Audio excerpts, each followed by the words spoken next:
ఈ ఇంద్రలోకానికి వచ్చిన భగవద్ బంధువులందరికీ స్వాగతం, సుస్వాగతం. మనం ఒక వారం రోజులుగా ఈ కార్యక్రమాలు చేసుకుంటున్నాము.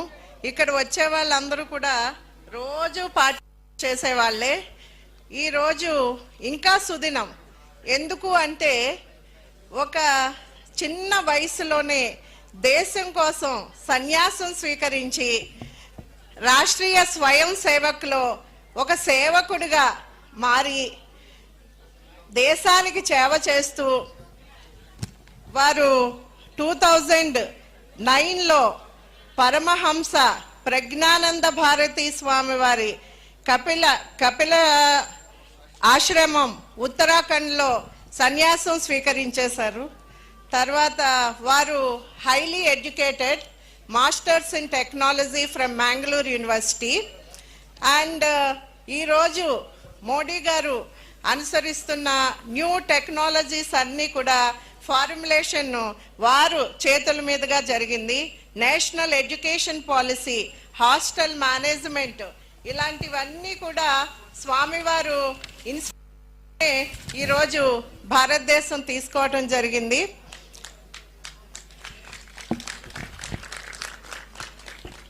తల్లి భారతి విశ్వ గురువుగా మారాలని మన దేశంలో ఎందరో మహానుభావులు కంకణం కట్టుకున్నారు. వారిలో శ్రీ రామచంద్ర భారతి పిన్న వయసులోనే ఆ టీంలో ఉండి ఈ భారతదేశాన్ని సుందర భారతదేశంగా జగద్గురువుగా మారటానికి వారందరూ కంకణం కట్టుకున్నారు. మనం అందరూ అనుకుంటుంటాము, మన హిందువుల దేశంలో ఉన్నామా, పాకిస్తాన్లో ఉన్నామా అనే ఎంతో మంది హిందూ బంధువులు అనుకుంటూ ఉంటారు. అలా కాకుండా మన దేశంలో మనమందరూ స్వతంత్రంగా ఉండటానికి ఇలాంటి మహాయోగులు వారి జీవితాన్ని త్యాగం చేసి మన కోసం వారు ప్రాణాలు కూడా అర్పిస్తున్నారు. ఎందరో స్వామీజీలను కూడా ఈ ముష్కరులు పట్టణ పెట్టుకున్నారు. అలాంటి స్వామి దేశం కోసం తన జీవితాన్ని ధారపోసిన స్వామి ఈరోజు చిన్న వయసులో మన ముందు ఉన్నారు.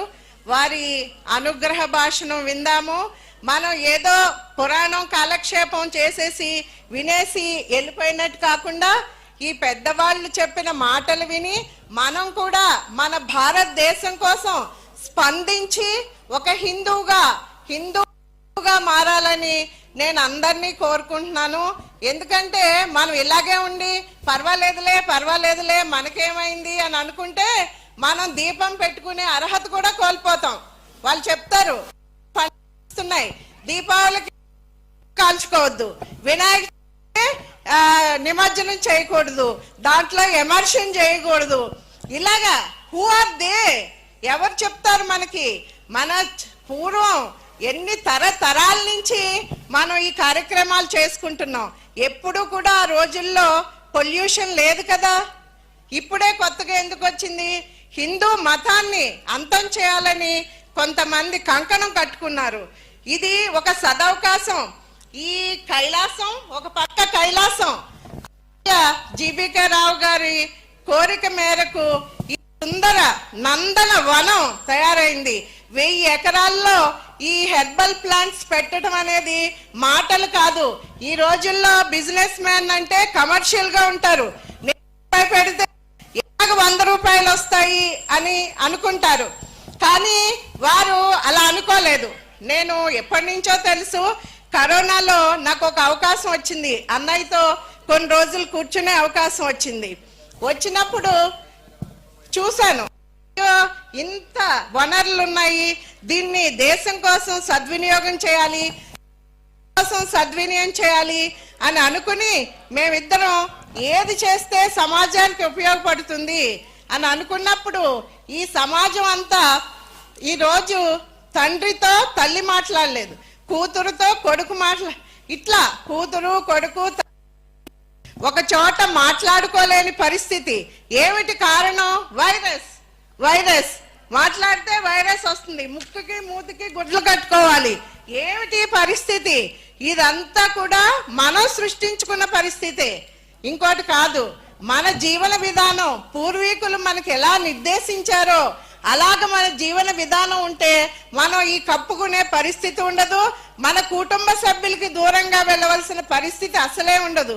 అందుకని మన వంటిల్లే మన పోపులు పిట్టే వైద్యశాలగా చేసుకుని, నేను చిన్నప్పుడు మా అమ్మమ్మ దగ్గర పెరిగాను. అమ్మమ్మ కొంచెం పొట్లు ఏదన్నా తేడా వచ్చి మోషన్స్ అయినాయి అంటే సగ్గుజావు కాసిచ్చేది, అజీర్ణం ఉంది పొట్ట నొప్పి అంటే వామన్నం పెట్టేవారు. ఇలాగా మేము ఎప్పుడు కూడా హాస్పిటల్కి వెళ్ళిన గుర్తు లేదు ఈ రోజు వరకు. అలాంటి సమాజం తిరిగి రావాలంటే ఇలాంటి వనాలు వృద్ధి చెందాలి. అందరూ చూసి వెళ్ళిపోవడం కాదు, ప్రతి ఒక్కళ్ళు ఔషధ మొక్కల్ని మీ ఇంట్లో పెట్టుకోవాలి, మేము మీకు సప్లై చేస్తాము. ఇదొకటి. తర్వాత ఇది కైలాసం, ఇప్పుడు కైలాసంలో ఉన్నాము, ఆ పక్క వైకుంఠం ఉంది, మీరు ప్రతిరోజు అనుభూతి చెందుతున్నారు. మన కడప నుంచి సింహయాజి స్వామి గారు ఎంతో బిజీ షెడ్యూల్ ఉన్నా కూడా మన కోరిక మేరకు ఇక్కడ ఉండి మనకు ఒక వైకుంఠం సృష్టించి పొద్దున్న సుప్రభాత సేవ నుంచి ఏకాంత సేవ వరకు మనల్ని అరలిస్తూ మనకి ఎంతో ఎనర్జీని ఇస్తున్న సింహయాజి స్వామి వారికి కూడా ఇక్కడికి స్వాగతం సుస్వాగతం. ఇప్పుడు మన స్వామి ఇంకొకసారి మాట్లాడుకుందాం. స్వామివారి అనుగ్రహ భాషను మనం విందాము. ఈ భారతదేశ సుందర సౌధ నిర్మాణంలో మనం అందరం మూల స్తంభాలుగా నిలబడి భవ్య జాతి పురోగమించేట్లుగా చేద్దాము. భారత్ మాతాకి, భారత్ మాతాకి జై శ్రీరామ్, జై శ్రీరామ్, జై హింద్.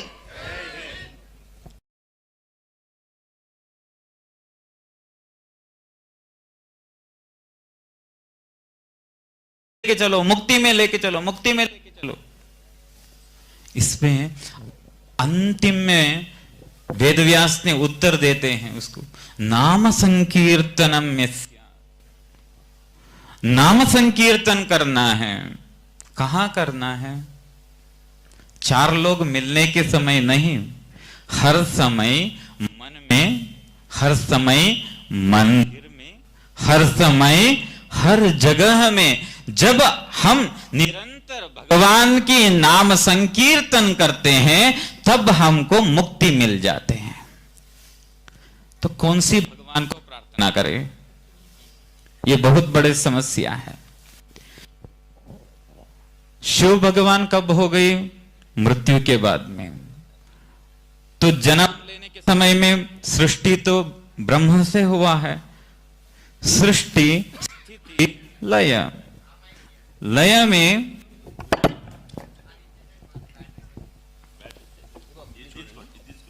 अभी ठीक है, कोई बात नहीं, आप चिंता मत कर लीजिए, आराम से रह दीजिए बस। वो क्या है ना, बीच बीच में माइक बदलता है तो बात भी बदल जाए। मेरे लिए एक बहुत बड़ी समस्या है, मुझे बात करने के लिए आते नहीं। जब बात करते हैं रुकने के लिए नहीं होता है, ये बहुत बड़ी समस्या है, क्योंकि करने के लिए कुछ काम है ही नहीं।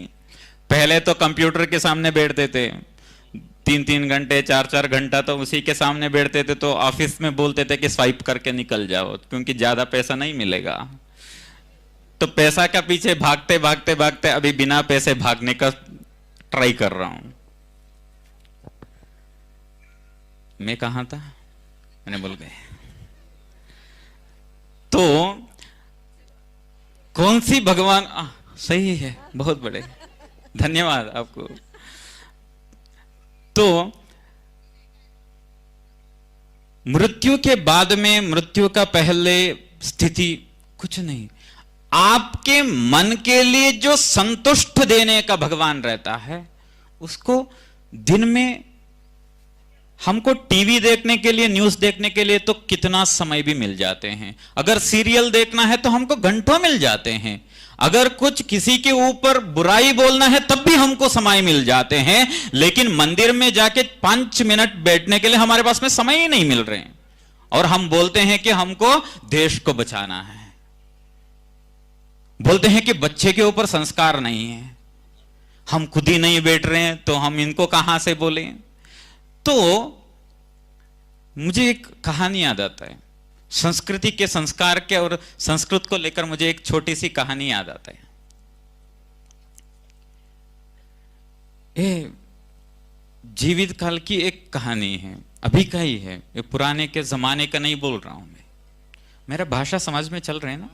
क्योंकि मेरा एक समस्या है, मेरा जन्म जो हो गए कर्नाटक में, मैंने ज्यादातर काम जो है केरल में किया हूं और नॉर्थ ईस्ट में किया हूं, और काम जो है वर्किंग जो था मैं जर्मनी में किया हूं। तो अभी मैं कहाँ हूं, मुझे कौन सी भाषा में बात करना है मुझे समझ में नहीं चलता है। मैं जब बात करता हूं तो सभी भाषा मिक्स हो जाते हैं। तो आपको एक तरफ से पूरे भारत की दर्शन हो सकता है क्योंकि पूरे भाषा मिल जाते हैं।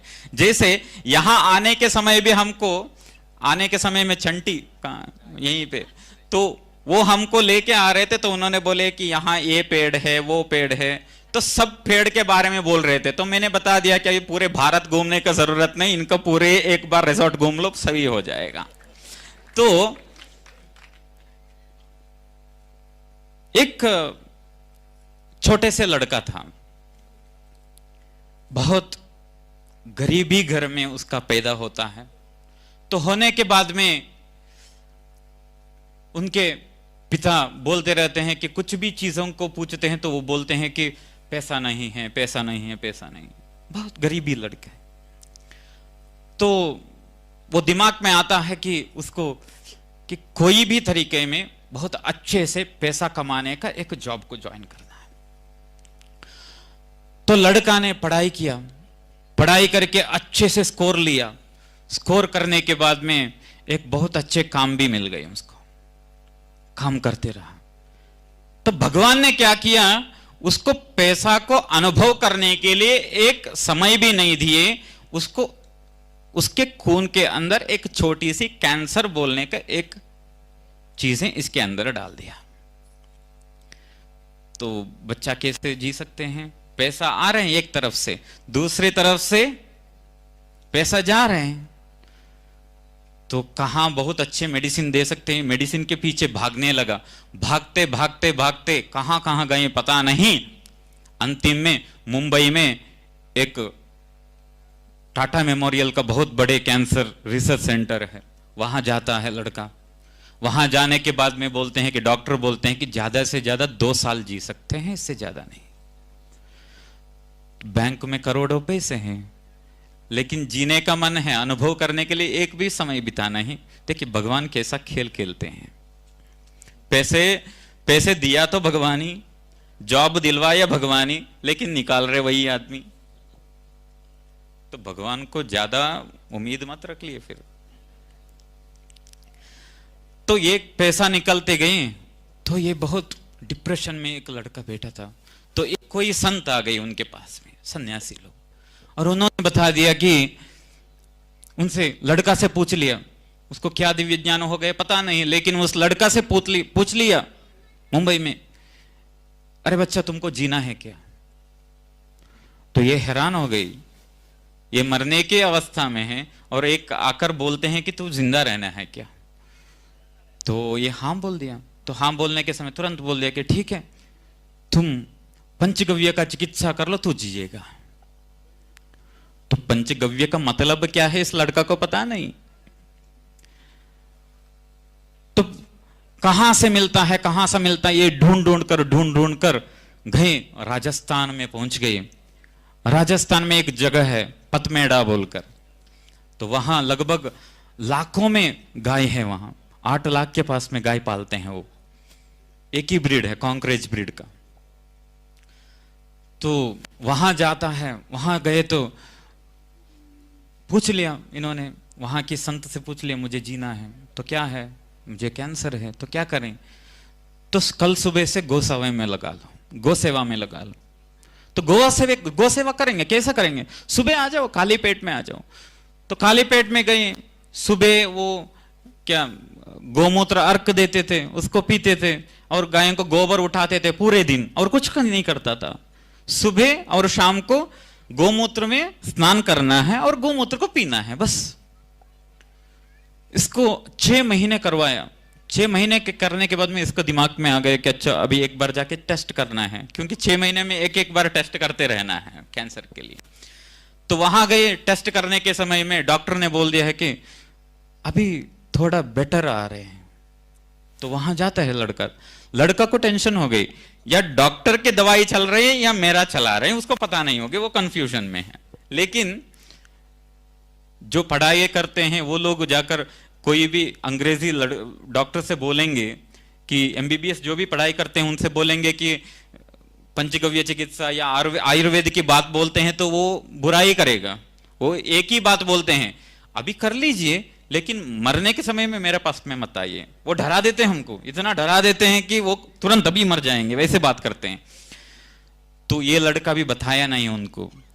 तो थोड़ा दिन हो गई, थोड़ा दिन होने के बाद में मेरे दिमाग में आ गया कि उस लड़का को भी एक बार देखना है। शायद आपको भी मन में आते होंगे, आएंगे कि नहीं आएंगे।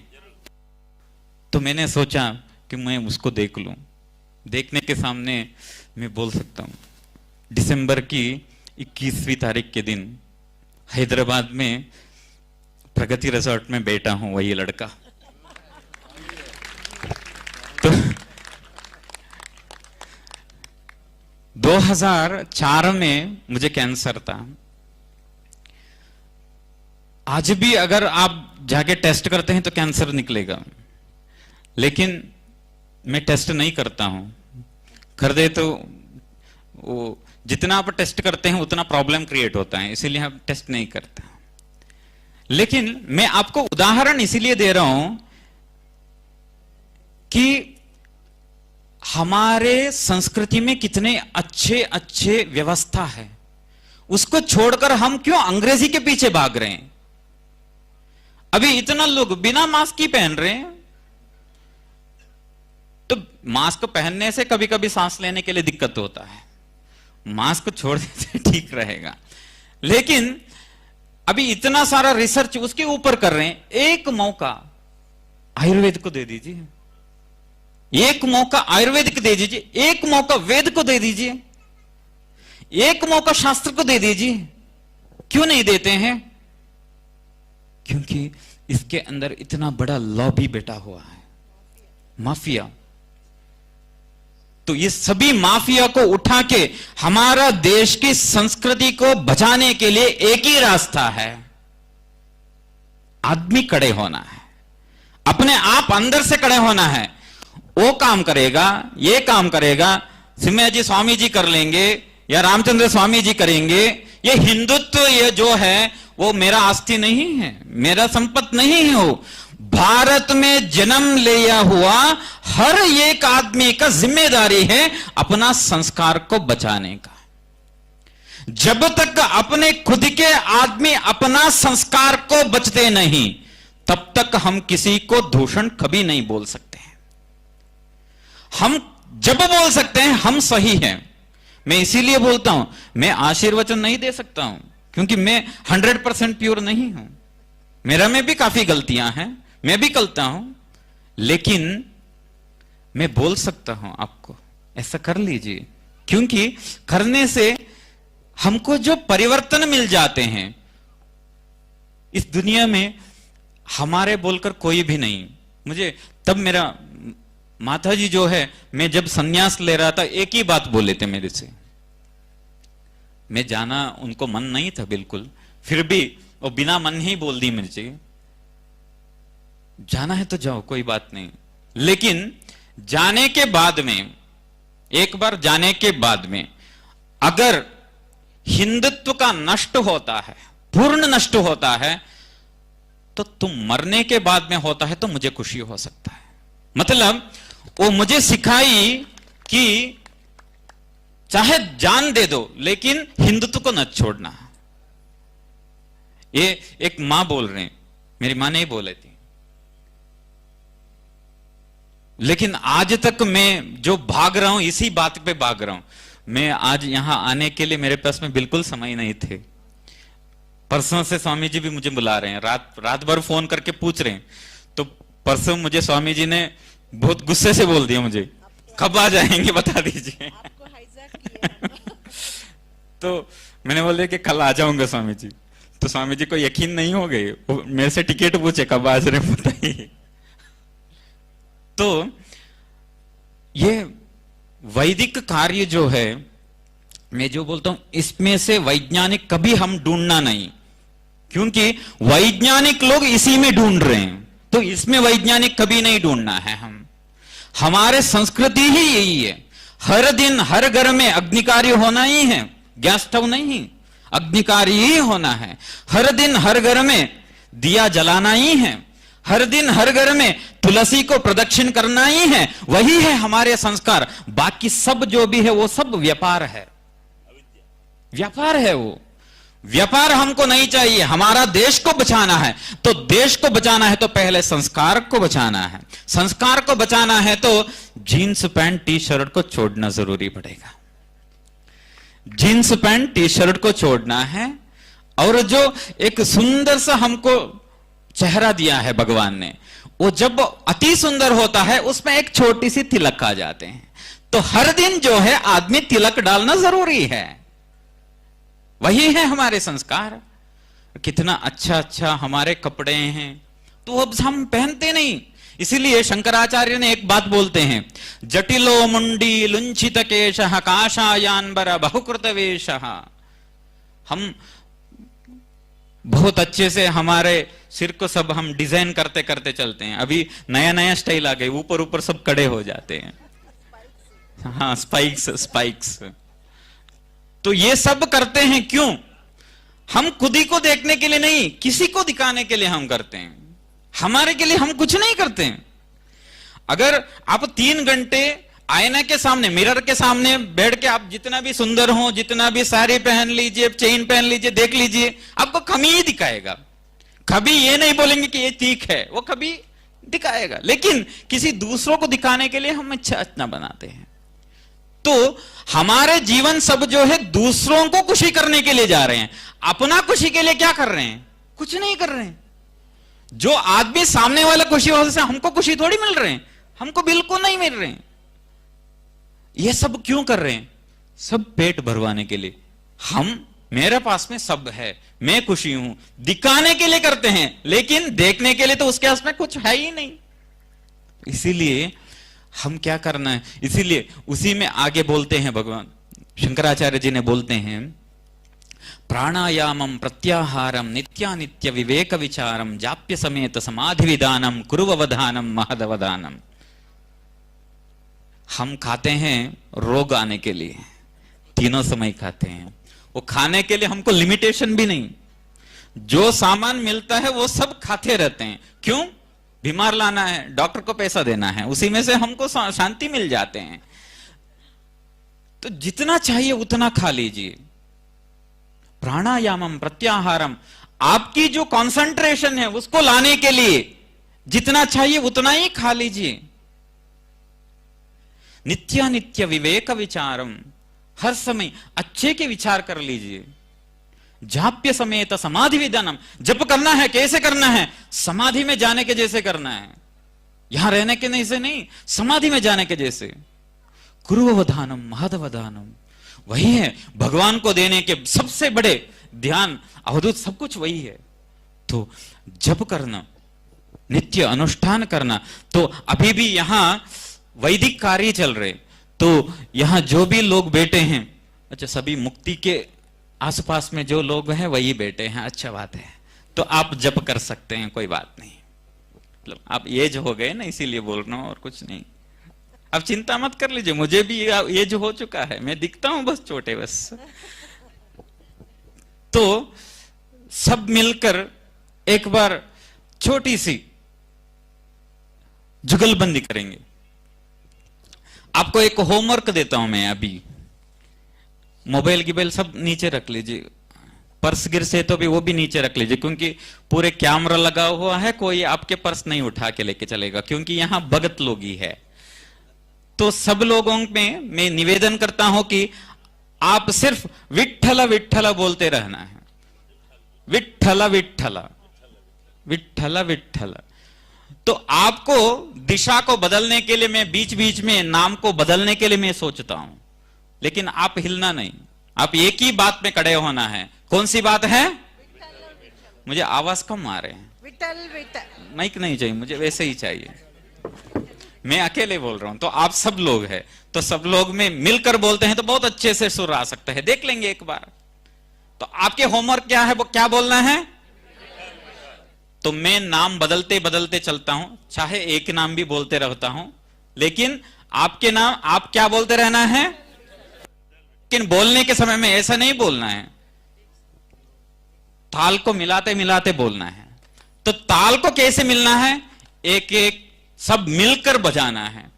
जैसे शब्दस्थमलो भवत, जो शब्द आता है भगवत गीत में, सशब्दस्थमलो भवत।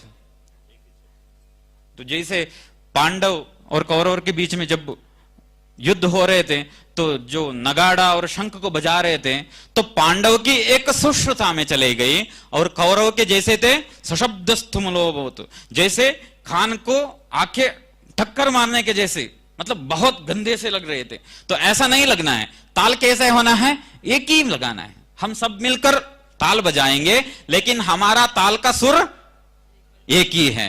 क्यों? हम सब एक ही है। क्यों हम सब एक ही है? हम सब हिंदू हैं। तो हम सब हिंदू हैं, इसीलिए हमारा ताल भी, तो हम सब, आवाज बहुत कम आ रहे हैं शायद। तो कुछ लोग, समय ज्यादा हो गए ना, भूखे के समय है, मैं जान रहा हूं। बहुत लोग सुबह से बैठे हैं। तो मैं महाराज जी को देख रहा था, महाराज जी 5 मिनट बैठते नहीं थे। वो बैठते थे, उड़ते थे, जाते थे, वहां से कुछ लेते थे और बैठते थे, जाते। तो आप तो सूर्य नमस्कार करने का जरूरत ही नहीं पड़ेगा आपको, कोई बीमारी नहीं आना है आपको, आप इतना भाग रहे हैं। तो हम सब मिलकर एक जुगलबंदी कर लेंगे। तो एक बार ट्राई कर लेंगे, कैसे लगाएंगे? विठ्ठल विठ्ठल विठ्ठल विठ्ठल। ये ताल का आवाज बहुत कम लग रहे हैं मुझे, इतना लोग बैठे हैं तो कम लग रहे हैं। विठ्ठल विठ्ठल, आवाज भी कम ही लग रहे हैं। भोजन है ना? भोजन तैयार है ना? अच्छा, कोई चिंता मत कर लीजिए, आप जितना हो सके उतना आवाज पे बोल दीजिए, ताकि क्या है, आपको खाना का इंतजार कर रहे हैं वहां। तो आप जितना हो सके उतना शक्ति में बोल दीजिए। विठ्ठल विठ्ठल विठ्ठल विठ्ठल पांडुरंग पांडुरंग विठ्ठल विठ्ठल पांडुरंग पंढरीनाथ पंढरीनाथ श्रीनिवास श्री वेंकटेश जय जय विठ्ठल जय जय विठ्ठल श्री हरि विठ्ठल श्री हरि विठ्ठल पांडुरंग पांडुरंग पंढरीनाथ पंढरीनाथ पांडुरंग पांडुरंग पंढरीनाथ पंढरीनाथ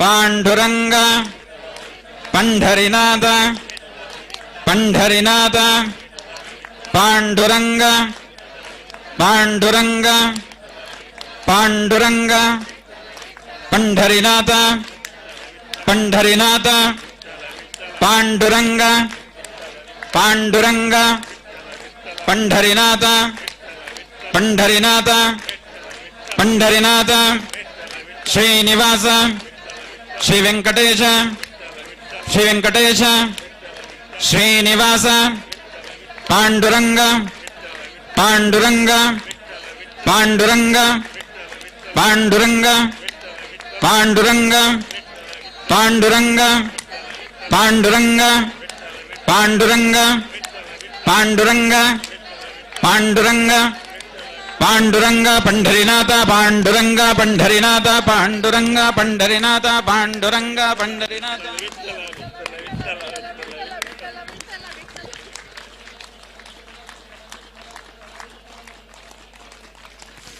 क्यों रोक लिया? आपको भजाने के लिए बोल रहे हैं, भजन लिए। पांडुरंगा विठ्ठल विठ्ठल पांडुरंगा